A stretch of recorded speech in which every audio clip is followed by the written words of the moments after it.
প্রযুক্তি খাতে স্বয়ংক্রিয়তার ব্যাপক বিস্তারের প্রেক্ষাপটে চীনা কোম্পানিগুলো শুধুমাত্র খরচ কমানোর জন্য কৃত্রিম বুদ্ধিমত্তা বা এআই দিয়ে কর্মী প্রতিস্থাপনের উদ্দেশ্যে আইনগত তাদের বরখাস্ত করতে পারবে না বলে রায় দিয়েছে দেশটির আদালত। এই রায় শ্রম অধিকারের ক্ষেত্রে এক গুরুত্বপূর্ণ নজির স্থাপন করেছে।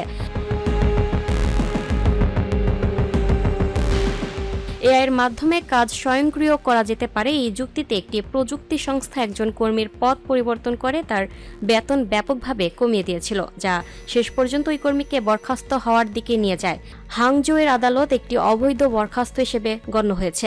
গত 28 এপ্রিল হাংজোয়ের ইন্টারমিডিয়েট গণ আদালতে কৃত্রিম বুদ্ধিমত্তা ভিত্তিক প্রতিষ্ঠান এবং শ্রমিক অধিকার সুরক্ষা সংক্রান্ত একগুচ্ছ নজিরবিহীন মামলা প্রকাশ করেছে।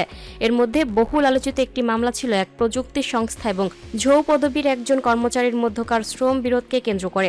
ঝৌ প্রযুক্তি সংস্থাটিতে গুণমান নিশ্চিতকরণের দায়িত্বে ছিলেন, যেখানে তিনি এআই ল্যাঙ্গুয়েজ মডেলের তৈরি বাক্যগুলোর নির্ভুলতা যাচাই করতেন। প্রকল্পে কৃত্রিম বুদ্ধিমত্তার অগ্রগতির প্রভাব এবং অপটিমাইজেশনের প্রয়োজনীয়তার কথা উল্লেখ করে কোম্পানিটি ঝৌকে অন্য পদে বদলি এবং তার মাসিক বেতন 25,000 ইউয়ান $3,655 মার্কিন ডলার থেকে কমিয়ে 15,000 ইউয়ান করার চেষ্টা করেছিল। কিন্তু ঝৌ যখন বেতন কমানোর প্রস্তাব প্রত্যাখ্যান করেন তখন প্রযুক্তি সংস্থাটি ওই কর্মীকে বরখাস্ত করে। এরপর ঝৌ শ্রম সালিসের আবেদন করেন এবং অন্যায়ভাবে বরখাস্ত করার জন্য ক্ষতিপূরণ দাবি করেন। সালিসি প্যানেল কর্মীর পক্ষে রায় দেয় প্রযুক্তি সংস্থাটি ইউহাং জেলা আদালতে একটি মামলা দায়ের করে। চীনে শ্রম বিরোধের বিচার শুরু হওয়ার আগে সালিসি প্রক্রিয়া বাধ্যতামূলক। দেশটির শ্রম বিরোধ মধ্যস্থতা ও সালিসি আইন অনুসারে পক্ষগুলোকে প্রথমে তাদের মতবিরোধ মধ্যস্থতা ও সালিসি কমিশনে নিয়ে যেতে হবে। রায়ে অসন্তুষ্ট হলে তারা মামলা করতে পারে।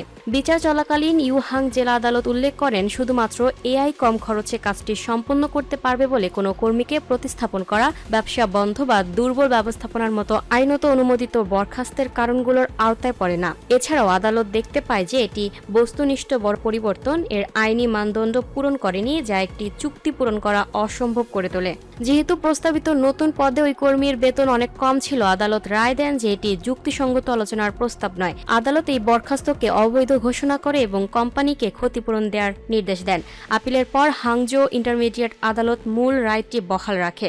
রায়ের তাৎপর্য ব্যাখ্যা করতে গিয়ে হাংজো ইন্টারমিডিয়েট কোর্ট উল্লেখ করেছে যে কৃত্রিম বুদ্ধিমত্তাকে একীভূত করা একটি সক্রিয় ব্যবসায়িক কৌশল, যার উদ্দেশ্য হলো একটি কোম্পানিকে প্রতিযোগিতায় টিকে থাকার উপযোগী করে তোলা। যদিও এই ধরনের প্রযুক্তিগত উন্নয়ন কোনো কোম্পানির পরিচালন কাঠামোতে পরিবর্তন আনতে পারে, তবুও এগুলো সহজাতভাবেই এমন কোনো আইনত বাধ্যতামূলক উদ্দেশ্যমূলক বড় পরিবর্তন হিসেবে গণ্য হয় না যা শ্রম চুক্তি বাতিল করাকে সমর্থন করে। আদালত বলেছে, শ্রমকে মুক্ত করতে, কর্মসংস্থান বাড়াতে এবং জীবনযাত্রাকে উন্নত করতে কৃত্রিম বুদ্ধিমত্তা ব্যবহার করা উচিত। আইন কোম্পানিগুলোকে প্রযুক্তি চালিত রূপান্তরের অনুমতি দেয়, কিন্তু তাদের অবশ্যই কর্মীদের আইনি অধিকার রক্ষা করতে হবে। সূত্র দ্য বিজনেস টাইমস।